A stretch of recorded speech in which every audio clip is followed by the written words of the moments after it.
Me dispongo a ser enseñado y amonestado con el propósito de presentarme maduro delante del Señor. La gracia del Señor abre las puertas y el carácter las mantiene abiertas. La semana pasada estuve hablando de cómo nos relacionamos con el dinero y hoy vamos a tocar un tema que es importante que usted conozca de la manera en que nosotros creemos que debe explicarse, pero al mismo tiempo para que usted tenga unas respuestas, tal vez algunas preguntas que tiene y pueda responder otras. Es interesante que la semana pasada nuestro correo electrónico de Finanzas Paz y la central telefónica se taquearon por gente que quería llevar el curso. Apenas lo anunciemos, por favor, sea parte. Como lo digo siempre, cada uno de nosotros debería llevar ese curso de finanzas para tener una buena relación con el dinero. Hoy vamos a enseñar diezmo sí o no. Así que vamos a aprender un poco. Hace 4 años enseñé este tema, así que no es un tema recurrente, pero hay que aprenderlo y hay que tener claro. Voy a explicarles las 3 esenciales posiciones que hay. Están los que dicen que se debe diezmar, se debe continuar con lo que se estableció en el Antiguo Testamento. Están los que creen que ya la forma en que lo estableció el Antiguo Testamento no está vigente, sino que está vigente la forma y la generosidad del Nuevo Testamento. Están los que creen que hay una combinación entre esas dos. Y están los que creen que no hay que darle ni un 5 a la iglesia y que la iglesia cierre y se convierta en un nightclub. Esos otros, y eso no los vamos a tocar, ¿verdad? Así que vamos a ir un poco en la historia para aprender de dónde viene, porque recuerde que hermenéuticamente usted tiene que aprender de a dónde nace algo, porque a partir de dónde nace y por qué nace, eso va a correr a través de toda la escritura. Así que es importante saber de dónde nace y por qué nace. Entonces vamos a ver que el diezmo no nace de la ley, sino que nace unos 700 años antes con Abraham. Dice Génesis capítulo 14, y Melquisedec, rey de Salem y sacerdote del Dios Altísimo, le ofreció pan y vino, o sea, le proveyó para sus necesidades. Luego bendijo a Abraham con estas palabras: que el Dios Altísimo, creador del cielo y de la tierra, bendigan a Abraham, y bendito sea el Dios Altísimo que entregó en tus manos a tus enemigos. Entonces Abraham le dio el diezmo de todo. ¿De todo qué? De todo el botín que traía. Cuando usted ganaba una batalla, cuando usted ganaba una guerra, se traía el botín y todo el oro y las riquezas y esclavos y todo. Lamentablemente así era en esa época, y venía con ese botín. Entonces de ese botín es que Abraham le da el 10% a Melquisedec, que por cierto, ese es Jesucristo, aunque usted no lo sepa. Abraham le dio los diezmos a Jesús. Esta es figura de Cristo. Y en Hebreos capítulo 9 nos dice que Jesús es nuestro Melquisedec. Entonces vamos a tener que esto empieza aquí con Abraham y termina en Jesucristo también. Le entregó el diezmo de todo. ¿En gratitud de qué? Primero en adoración, en gratitud, en reconocimiento de que Él le había provisto pan y vino para todas sus necesidades, y además le permitió tener la batalla o ganar la batalla y ser victorioso.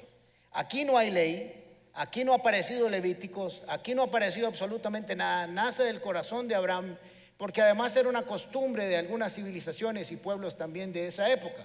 Así que se había constituido parte de la vida de Abraham. Pero 160 años después, su nieto, su tataranieto, tiene un encuentro con Dios. Génesis capítulo 28. Luego Jacob hizo esta promesa: si Dios me acompaña y me protege en este viaje que estoy haciendo, y si me da alimento y ropa para vestirme, pan y vino, eso es lo que está diciendo ahí, y si regreso sano y salvo a la casa de mi padre, entonces el Señor será mi Dios, y esta piedra que yo erigí como pilar será casa de Dios, y de todo lo que Dios me dé le daré la 10ª parte. ¿Para qué? Para que esa casa de Dios, ese lugar que según los teólogos y los estudiosos representa a la iglesia, tuviera todo lo que necesitaba en ese momento para lo que estaba pensando Jacob para sus vidas. Así que con el tiempo, 700 años después, las cosas cambian. ¿Qué es lo que sucede? Recuerden que Dios no escoge a Israel. Dios no es que hace así y dice: voy a escoger a este pueblo, sino que Dios llama a un hombre, Abraham, que es el padre de la fe, que obedece su palabra. De Abraham sale una familia, y de una familia nace una nación. Nace una nación del padre de la fe con el que Dios tiene una revelación. Así que cuando José entra con su familia, unas 70 personas, salen 430 años después un pueblo gigante como de unas 1.300.000 personas, Y ahora hay que constituirlo, hay que regularlo, hay que darles una constitución. Para que sea un pueblo, una nación, debe tener un sistema, una estructura ordenada de convivencia. Cuando salen al desierto, Moisés sube el monte y Dios le comienza a dictar leyes y le comienza a dar leyes de salud, le comienza a dar leyes de economía, le comienza a dar leyes de familia, comienza a regular, porque cuando llegaran a la tierra prometida debían tener un orden constitucional, una constitución por el cual se gobernaran y caminaran y hubiera un orden entre todo el pueblo de Israel. Salen de Israel y Dios les va a hablar y les va a ordenar. Lo que antes tal vez era una costumbre, era voluntario, ahora Dios la va a regular porque es una nación y va a establecer organizaciones o instituciones para funcionar como república, por así decirlo. Levíticos capítulo 27, versículo 30 en adelante. El diezmo de todo producto del campo, ya sea del grano de los sembrados o el fruto de los árboles, pertenece al... Entonces aquí hay un principio. Es la primera vez que aparece Dios ordenando el diezmo y dice: el diezmo es mío, está consagrado a mí, nadie lo puede tocar. Eso significa consagrado. Si yo me traigo una silla para allá y la pongo aquí, nadie la puede usar, y le digo: está consagrada para estar en el púlpito, de ahí no se puede mover y pertenece al servicio del púlpito. Entonces dice: pertenece al Señor, pues está consagrado. Si alguien desea rescatar algo de su diezmo, deberá añadir a su valor una quinta parte, o sea, debería pagar por haber usado ese dinero que le pertenece a Dios. Ahora, la semana pasada leímos Mateo capítulo 22, donde Jesús le preguntaron si era lícito pagar impuestos y enseñó la moneda. No sé si se acuerdan. Si no ha visto esa enseñanza, por favor vaya a nuestros medios electrónicos y la ve para que se ponga, actualice las enseñanzas. Y le dice: ¿de quién es? Y le dicen: del César. Pues dele al César lo que es del César y a Dios lo que es de Dios. Ahora hay una pregunta: ¿qué es de Dios? Mi criterio es que, hablando de lo que estaba refiriéndose en el contexto en que estaba Jesús, esa parte es de Dios. El diezmo ha sido de Dios. La pregunta es la siguiente: si en el Antiguo Testamento el diezmo era de Dios y le pertenecía a Dios, ¿en el Nuevo Testamento ya no es? Es una pregunta que hay que contestar. Porque si lo era aquí, ¿en qué momento dejó de ser el diezmo de Dios? Porque no sé cuándo renunció Dios a ese porcentaje. Entonces vamos a estudiarlo poquito a poco. Malaquías capítulo 3, 8, que ustedes oyen mucho cuando se pide diezmos, nos aclara algunas cosas. ¿Acaso roba el hombre a Dios? Ustedes me están robando. Claro, le están robando porque están tomando de lo que es del Señor, porque el diezmo es del Señor, dijo el Señor: es mío. Y todavía me preguntan: ¿en qué te robamos? En los diezmos y en las ofrendas. Ustedes, la nación entera, están bajo la gran maldición, pues a mí es quien me están robando. Traigan íntegro el diezmo para los fondos del templo, y así habrá alimento en mi casa. Pruébenme en esto, dice el Señor Todopoderoso, y vean si no abro las compuertas de los cielos y derramo sobre ustedes bendición hasta que sobreabunde. Entonces aquí sabemos por qué en Malaquías Dios le dice al pueblo que le está robando, porque es de él. Y le está diciendo: tráigalo íntegro para que haya alimento para mi casa. La casa, les voy a explicar ahora cómo funciona esa casa que está refiriéndose. Y además, aún siendo ley, Dios dice que en la obediencia de ese mandato, por más ley que sea, el que lo hace recibirá un beneficio. Será bendecido, Dios va a abrir las puertas de los cielos y habrá bendición hasta sobreabunde. Por eso se utiliza mucho ese texto para pedir ofrenda, aunque no estamos en el concepto del Antiguo Testamento de que si usted no da el diezmo estaba bajo maldición. Lo que yo creo ahora en el Nuevo Testamento es que si usted no da el diezmo, no tiene los beneficios que se suman con darlo. No entra en maldición, pero no obtienen los beneficios que están en la segunda parte, que dice: abro las compuertas del cielo y derramo sobre ustedes la bendición hasta que sobreabunde. Entonces ahí tenemos claros. El Señor dice: este es mi diezmo, ustedes no lo pueden tocar, si lo hacen habrá bendición. Ahora vamos a saber, a preguntarnos, ¿para qué Dios dice que el diezmo es de Él y para qué lo va a utilizar? Vuelvo al principio hermenéutico: cuando algo nace y tiene un origen, hay que saber cuál es el origen, porque ese principio va a correr a través de todas las escrituras. Números 18:20.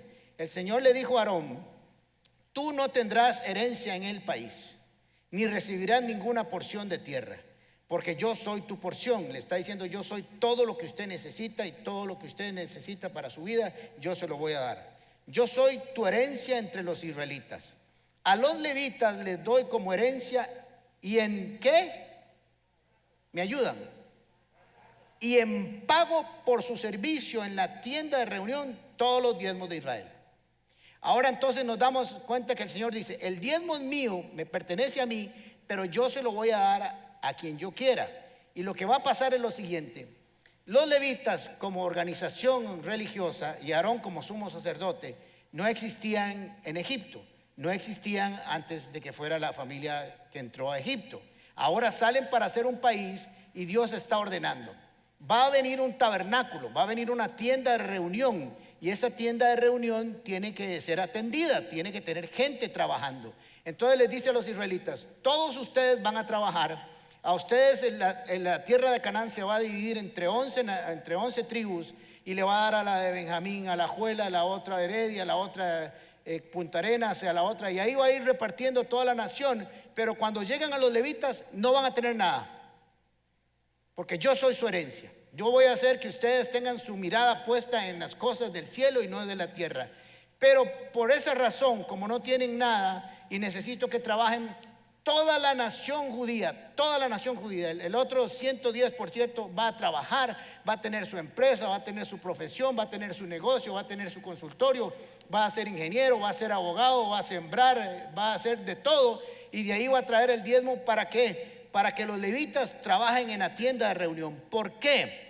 Porque desde el punto de vista de Dios, no de los hombres, de Dios, la parte más importante de un país, y eso lo perdimos hace siglos, es la vida religiosa, la vida espiritual. Si usted estudia la historia de Israel, cada vez que la estructura religiosa desapareció, se echó a perder, el pueblo entró en crisis. Y cada vez que venía un reformador para poner orden, lo primero que hacía era restauraba la actividad del templo. Entonces, cuando desaparecía la actividad del templo, se entraba en crisis. Cuando aparecía la actividad del templo, se entraba en prosperidad. Entonces dice: vamos a tener los levitas y Aarón trabajando día y noche, poniendo el aceite, los panes de la propiciación, haciendo los sacrificios, desarmando, armando la tienda de reunión, haciendo todo lo que hay que hacer, músicos, etcétera, etcétera, etcétera, etcétera. Así que ellos van a recibir un pago por su salario. Eso no existía antes. Hasta ahora Dios lo está regulando porque como nación o el tabernáculo no existía. Pero va a regular ahora un poquito más. En el tiempo de Números se hace un censo, el libro de Números, y hay 38,000 levitas sirviéndole al Señor entre los 30 y los 50 años. Por eso Jesús empieza a servir, empieza su ministerio a los 30 años, porque a los 30 años empezaban su servicio y terminaban a los 50. Pero habían menos de 30 años otra porción similar. Así que Israel atendía o mantenía a más de 78,000 o 80,000 levitas dedicados, unos aprendiendo a ser sacerdotes y otros en ejercicio del sacerdote. Pero le va a regular lo siguiente también. Aarón, número 18-28, así que reservarán para mí. Vea que habla en primera persona: no reservarán para Aarón, reservarán para mí como contribución el diezmo de todos los diezmos que reciban de los israelitas, y los entregarán al sacerdote. ¿Quién les está diciendo eso? Le está diciendo a los levitas: vean, levitas, ustedes van a recibir el 110% de la producción de Israel. De ese 10% le van a dar a su jefe. Como él es uno solo, él no necesita tanto, entonces ustedes le van a dar el diezmo de los diezmos a Aarón, al sumo sacerdote, que es el jefe que está en ejercicio. Tenemos claro entonces cómo nace el diezmo, cómo Dios lo ordena y para qué es ese diezmo. Está claro: es para que la función de la iglesia, de la vida religiosa de un país, o en este caso Israel, prospere y comience a trabajar, y sea siempre la presencia de Dios esté activa en medio de esta generación. Entonces vamos a dejar un poco el diezmo y vamos a entrar a qué dice el Nuevo Testamento, cuál es la estructura. Los que dicen que no se debe pedir, yo les voy a dar diferentes puntos de vista. Usted al final toma su decisión. Les voy a decir lo que yo pienso, obviamente, como pastor de esta iglesia. Los que están diciendo: esto ya pasó, esto es de la ley, ahora hay que tomar el Nuevo Testamento, y Jesucristo, dicen ellos, nunca habló del diezmo, y si habló porque estaba bajo la ley. Yo no sé de dónde sacan algunos grandes hombres teólogos actuales que dicen que Jesucristo actuó bajo la ley. porque dice las Escrituras que la ley vino por Moisés y la gracia vino por Jesús. No veo como yo Jesús operando bajo la ley. Pero vamos a ver si Jesús mencionó el diezmo en el Nuevo Testamento. Ahora, recuerden que Jesús no mencionó todo el Antiguo Testamento para enseñar, sino algunas cosas importantes que había que rescatar, porque no había que enseñarle a Israel cosas que ya practicaba y ya hacía. Lo que está bueno no se arregla, dice un principio. Mateo capítulo 23, versículo 23. Haz de ustedes, maestros de la ley y fariseos hipócritas, dan la 10ª parte, o sea, diezman de sus especies, la menta, el anís y el comino. Pero han descuidado los asuntos más importantes de la ley, tales como la justicia, la misericordia y la fidelidad. Deberían, ¿quién está hablando? Jesús. Deberían de haber practicado esto sin descuidar lo otro. Entonces, ¿qué les está diciendo? Ustedes diezman del comino, del anís, se agarran con un bisturí y lo parten así en un microscopio y se encargan de darle a Dios el 10%. Y eso está bien, pero le falta algo. Le falta que le añadan al dar el diezmo, al dar lo que le dan a Dios, justicia, misericordia y fidelidad, porque es un combo. No es un asunto de dar solo el dinero, sino de una vida íntegra delante del Señor. El Señor no está interesado en nuestros diezmos, está interesado en nuestra vida, y una vida espiritual se refleja dándole al Señor lo que es de Dios y al César lo que es del César. Ya vemos que Jesús lo menciona y no lo vuelve a mencionar una vez más, nunca más. Pero ahí está reconociendo que hay que hacer esto sin dejar de hacer lo otro. Vamos un poquito a avanzar hacia el modelo del Nuevo Testamento, porque cuando yo tengo una tesis, cuando usted tiene una tesis, tiene que sostenerla y tiene que ser constante en el tiempo y no puede ser acomodadiza según le convenga a usted. Vamos entonces a ir a Marcos capítulo 12, versículo 41. Jesús se sentó frente al lugar donde se depositaban las ofrendas y estuvo observando cómo la gente echaba sus monedas en las alcancías del templo. Muchos ricos echaban grandes cantidades de dinero, pero una viuda pobre llegó y echó 2 moneditas de muy poco valor. Jesús llamó a sus discípulos y les dijo: les aseguro que esta viuda pobre ha echado en el tesoro más que todos los demás. Estos dieron de lo que les sobraba, pero ella, de su pobreza, echó todo lo que tenía. Así opera el Nuevo Testamento. En el Nuevo Testamento dicen los que tienen esta posición que el diezmo pasó y que el diezmo ya no funciona, sino que puede ser el 15, el 20, el 30, el 40 y el 50, porque Jesús le dio un sentido más amplio y más de vida a la ley. Interesante, no dicen que no se debe dar, dicen que debe usarse el modelo del Nuevo Testamento. Y aquí vemos cómo esta mujer ofrendó todo lo que tenía. Jesús está viendo cómo viene la gente a depositar en los casastos. Los ricos cambiaban todo lo que traían en menudo para que soñaran y se dieron cuenta. Y esta viuda vino y le dice a los discípulos: muchachos, ¿vieron en lo que hizo esta doñita? Así les dijo: ¿qué carga? Echó todo lo que tenía para su sustento. Pero interesantemente Jesús no la detiene. Cualquiera podría decir: que Jesús más ingrato, dejó que esta mujer se fuera para su casa sin nada. Jesús sabía y sabe perfectamente el poder del dar. Sabía que su Padre Celestial había visto eso como Él lo había visto, y la iba a cuidar y la iba a proteger, porque es Dios de viudas y de huérfanos. Y en su ofrenda y en su entrega al Señor de la totalidad, Dios cuidaría de ella. Este es el principio bíblico. Así que tenemos entonces que esta mujer viene y da absolutamente todo lo que tiene. Pero vamos a ver cómo comienza a operar el Nuevo Testamento en cuanto a compartir y a dar para la iglesia. Esto es en la vida diaria de la iglesia del libro de los Hechos. Hechos capítulo 2, versículo 44. Todos los creyentes estaban juntos y tenían todo en común. Vendían sus propiedades y posesiones y compartían sus bienes entre sí según la necesidad de cada uno. No dejaban de reunirse en el templo ni un solo día. Por si acaso usted viene 2 días al mes y dice que está hasta aquí en la iglesia, que está llenándose, que es mucho. En la iglesia del primer siglo era todos los días. Por si acaso, nada más, para que usted tenga una medida ahí donde compararse. De casa en casa compartían el pan y compartían la comida con alegría y generosidad. Dice ahí: vendían sus propiedades y compartían sus bienes entre los demás. Así empezó el Antiguo Testamento, el Nuevo Testamento. con una comunidad donde compartían todo y vendían todo, y nadie tenía lo suyo como privado, sino que lo tenían como parte de las necesidades de toda la iglesia. Hechos capítulo 4, versículo 32. Todos los creyentes eran de un solo sentir y pensar. Nadie consideraba suya ninguna de sus posesiones, sino que las compartían. Los apóstoles, a su vez, con gran poder seguían dando testimonio de la resurrección de Jesucristo. Claro, hay que recordar algo importante, que no se le olvide esto. Y sé que hay que tener muy claro una visión del reino.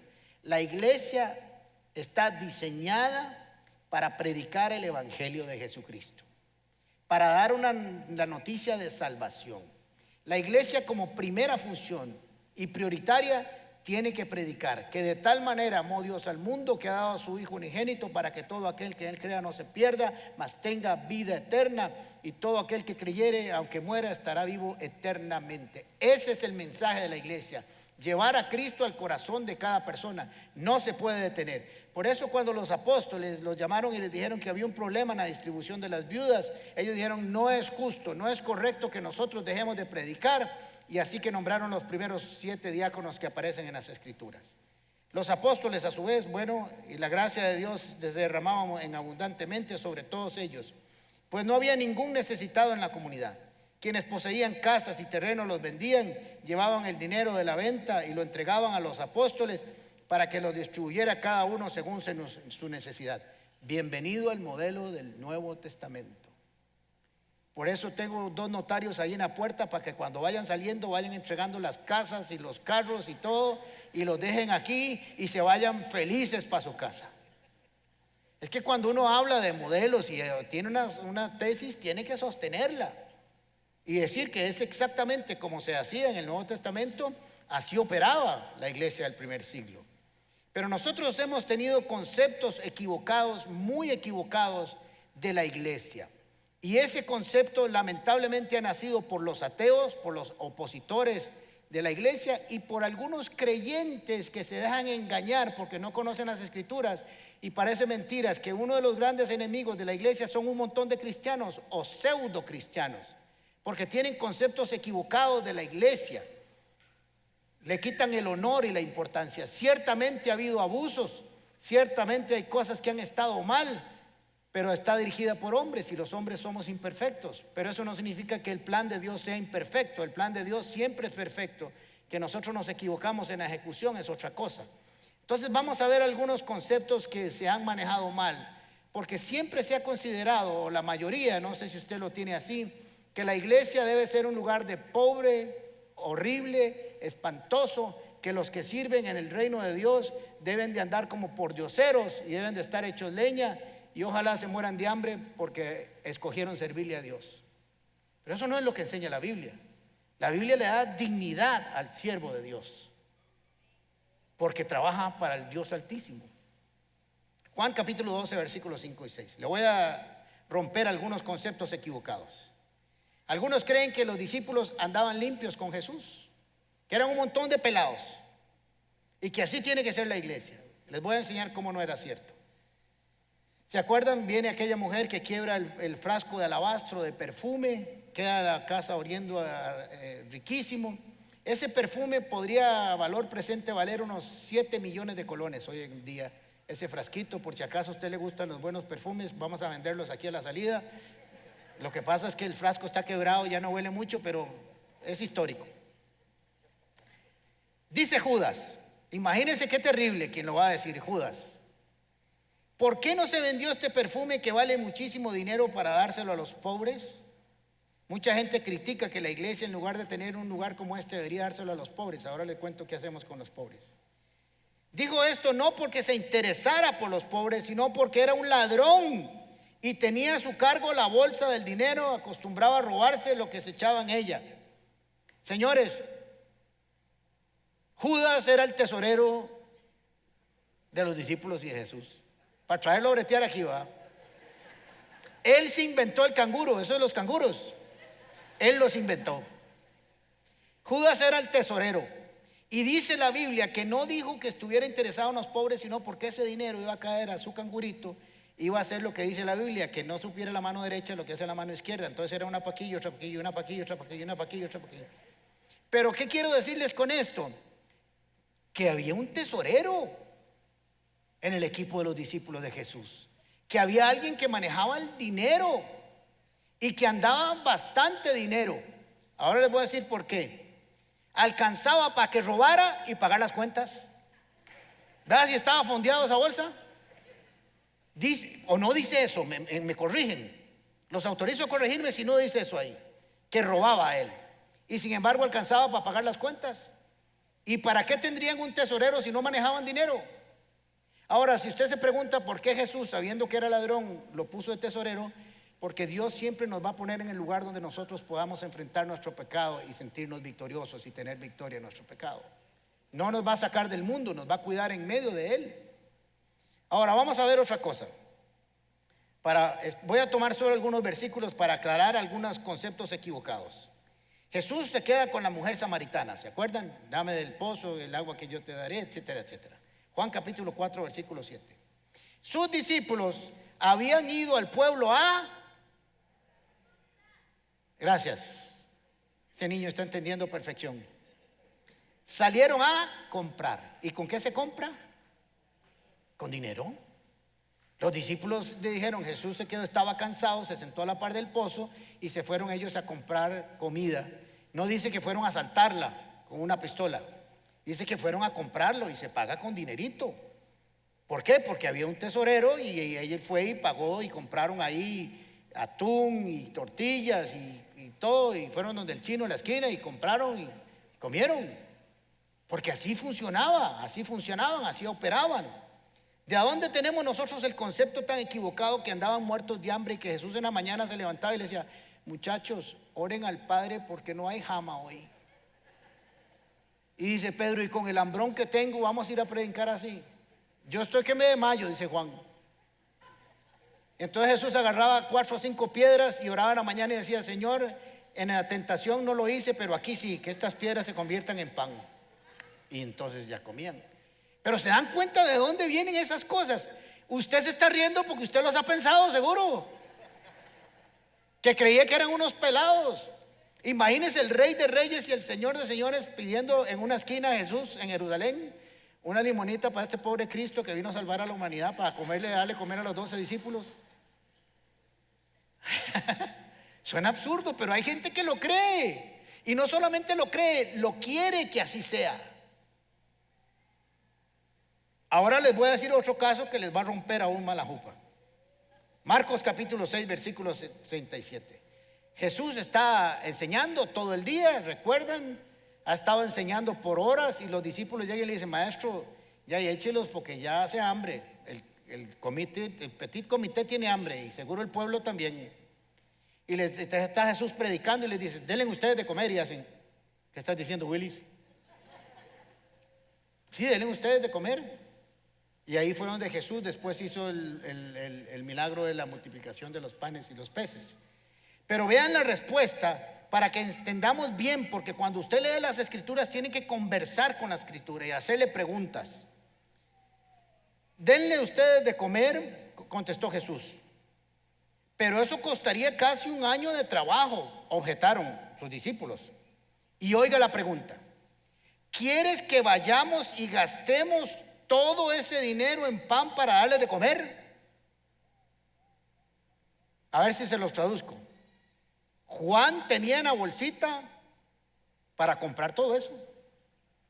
¿Quieres que vayamos y gastemos todo ese dinero para comprar ese montón de jama? Y Jesús les dice, no, vamos a orar para que Dios lo multiplique. Pero el concepto de ellos era que había que ir a pagarlo. Y tenían la plata para hacerlo. ¿De a dónde sacamos el concepto de que andaban pelados? Andaban con provisión. Ahora, voy a ir un poquito más profundo porque son pasajes que la gente no lee y no estudia. Pero vamos a ver a Pablo escribiéndole a los Corintios. Esta es mi respuesta a los que cuestionan mi autoridad. ¿Acaso no tenemos derecho de hospedarnos con ustedes y compartir sus comidas? ¿A quién está hablando? ¿No tenemos derecho de llevar con nosotros a una esposa creyente como lo hacen los demás apóstoles y los hermanos de Jesús y como lo hace Pedro? ¿O Bernabé y yo no somos los únicos que no tenemos derecho a trabajar y sostenernos? Voy a detenerme hasta ahí. Les está diciendo, señores, los 12 apóstoles, Pedro y los hermanos de Jesús, se hospedan y andan trabajando con las doñas. ¿Y cómo lo hacían? Ni pagando por los servicios de hospedaje. Y no andaban solas, andaban con las doñas. Empuchadas las doñas ahí.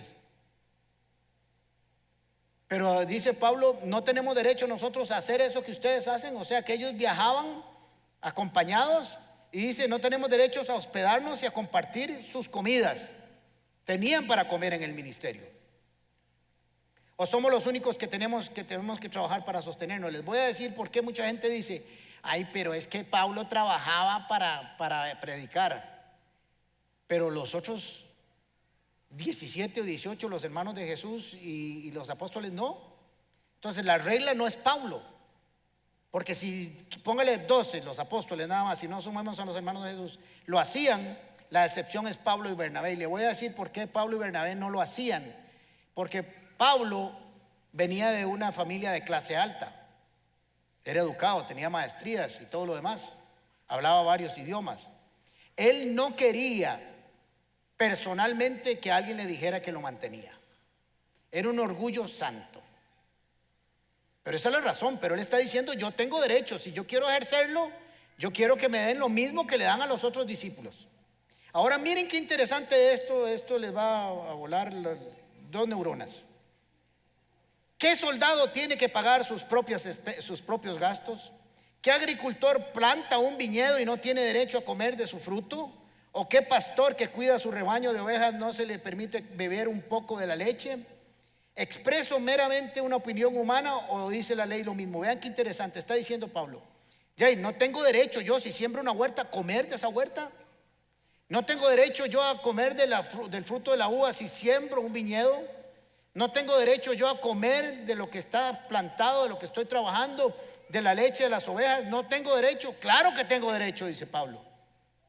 Y está hablando, haciendo una alegoría entre la predicación de la palabra y el derecho de comer de la palabra. Eso es lo que está diciendo ahí. Pero miren qué interesante lo que está diciendo aquí. Expreso meramente, versículo 8, expreso meramente una opinión humana o dice la ley lo mismo. El opositor de la ley, el que no quería nada con la ley por revelación de la gracia, ahora va a citar la ley, va a ir a la ley, se va a traer un principio bíblico y lo va a aplicar en ese momento. ¿Acaso pensaba Dios únicamente en bueyes cuando dijo, no nos habla a nosotros en realidad? O sea, no está hablando de bueyes, está hablando de personas. Claro que sí. Se escribió para nosotros, a fin de que tanto como el ara como el que trilla el grano puedan esperar una porción de la cosecha. Lo que está diciendo es que no le pongas bozal al buey que trilla. No tenía que ver con el buey, tenía que ver con los siervos de Dios que íbamos a trabajar para su obra. Eso es lo que dice ahí. Ahora le voy a explicar para que entienda qué significa no le pongas bozal al buey que trilla. Está el trigo, tiran ahí las, ¿cómo se llaman? Las espigas.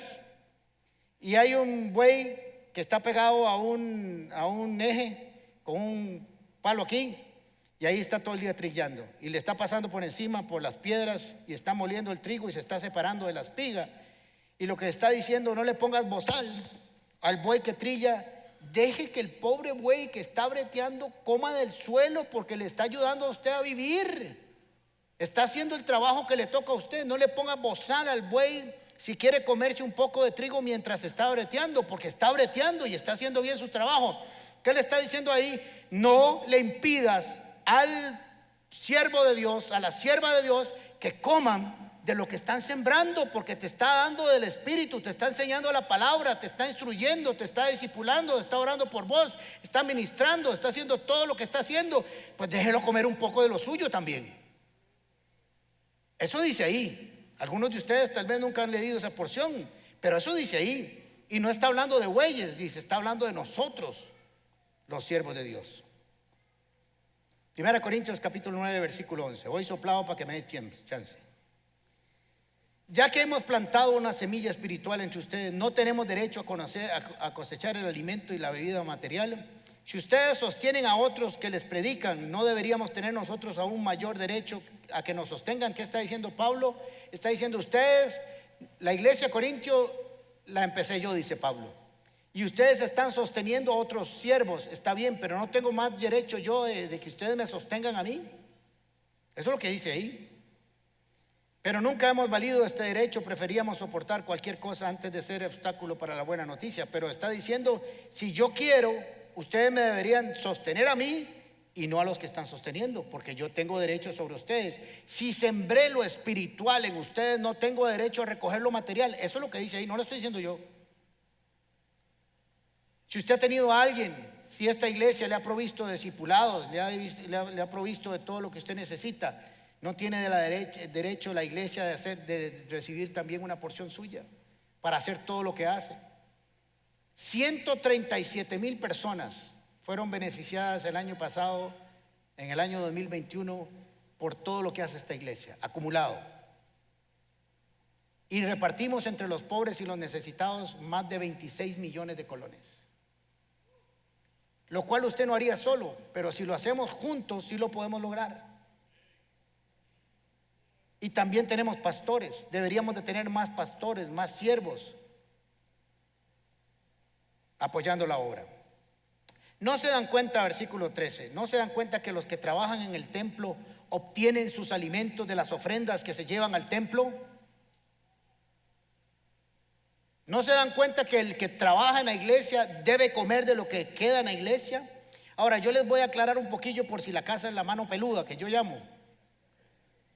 Usted puede donar $1,000,000, que sería buenísimo hoy, y yo mañana sigo ganando lo mismo.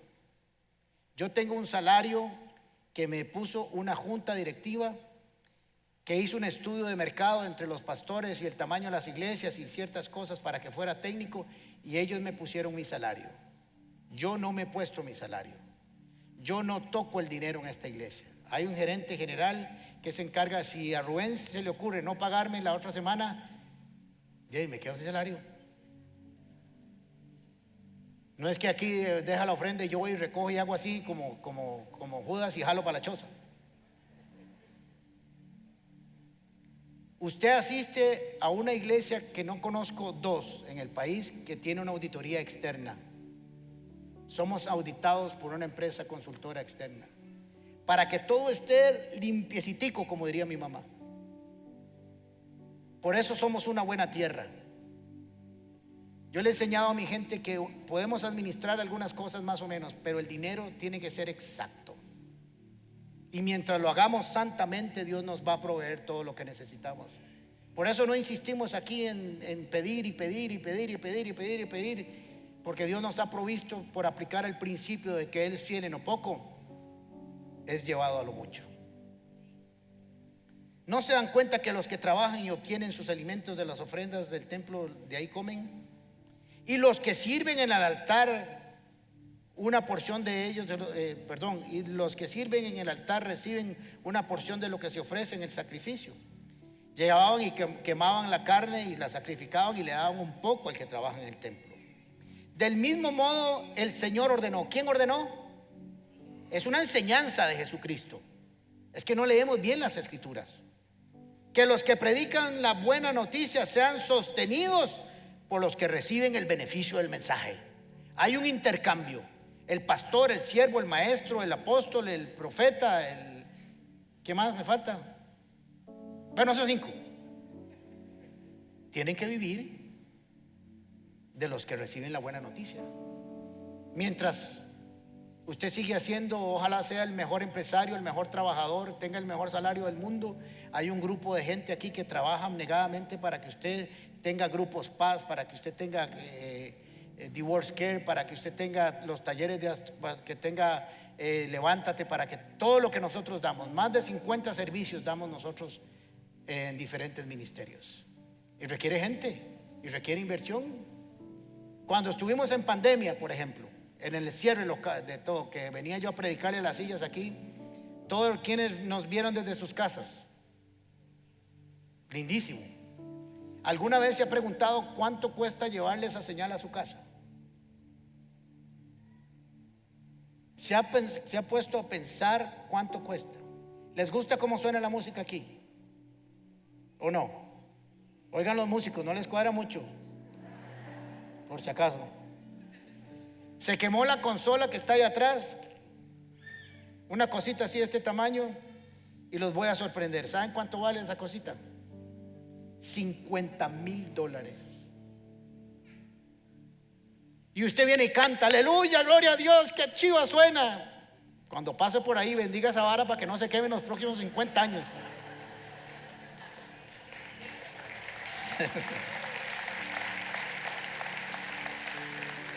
Pero se quemó, tenía ya 8 años, no más, desde que nos pasamos aquí, Luca, ¿verdad? Más o menos, como 9 años, más bien duró mucho.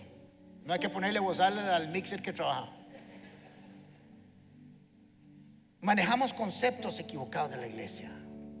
Y parece mentiras que los creyentes nos hemos dejado vender mentiras.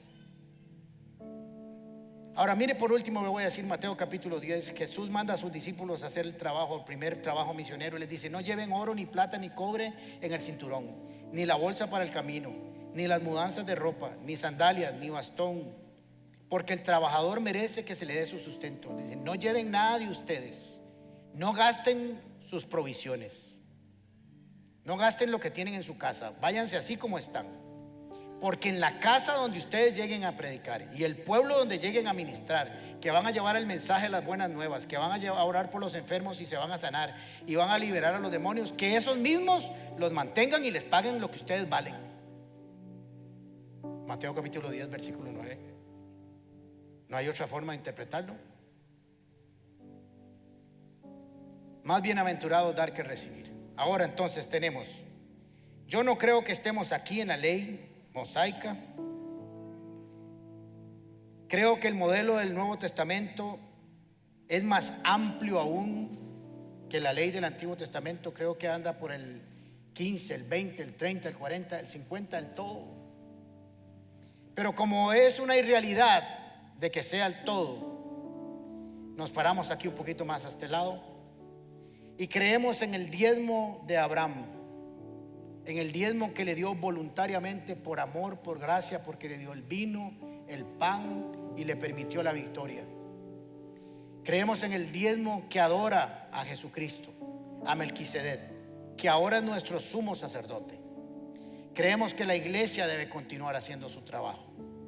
Creemos que el diezmo es un límite, un mínimo donde usted puede pararse y ver si está siendo medio tacañillo o no, porque hay que tener en algún lugar un punto de referencia. No creo que el no dar el diezmo traiga maldición, pero sí estoy seguro que el darlo abre las puertas del cielo. Que cada uno de ustedes guarde en su corazón lo que el Señor les quiere revelar. Cierre sus ojos.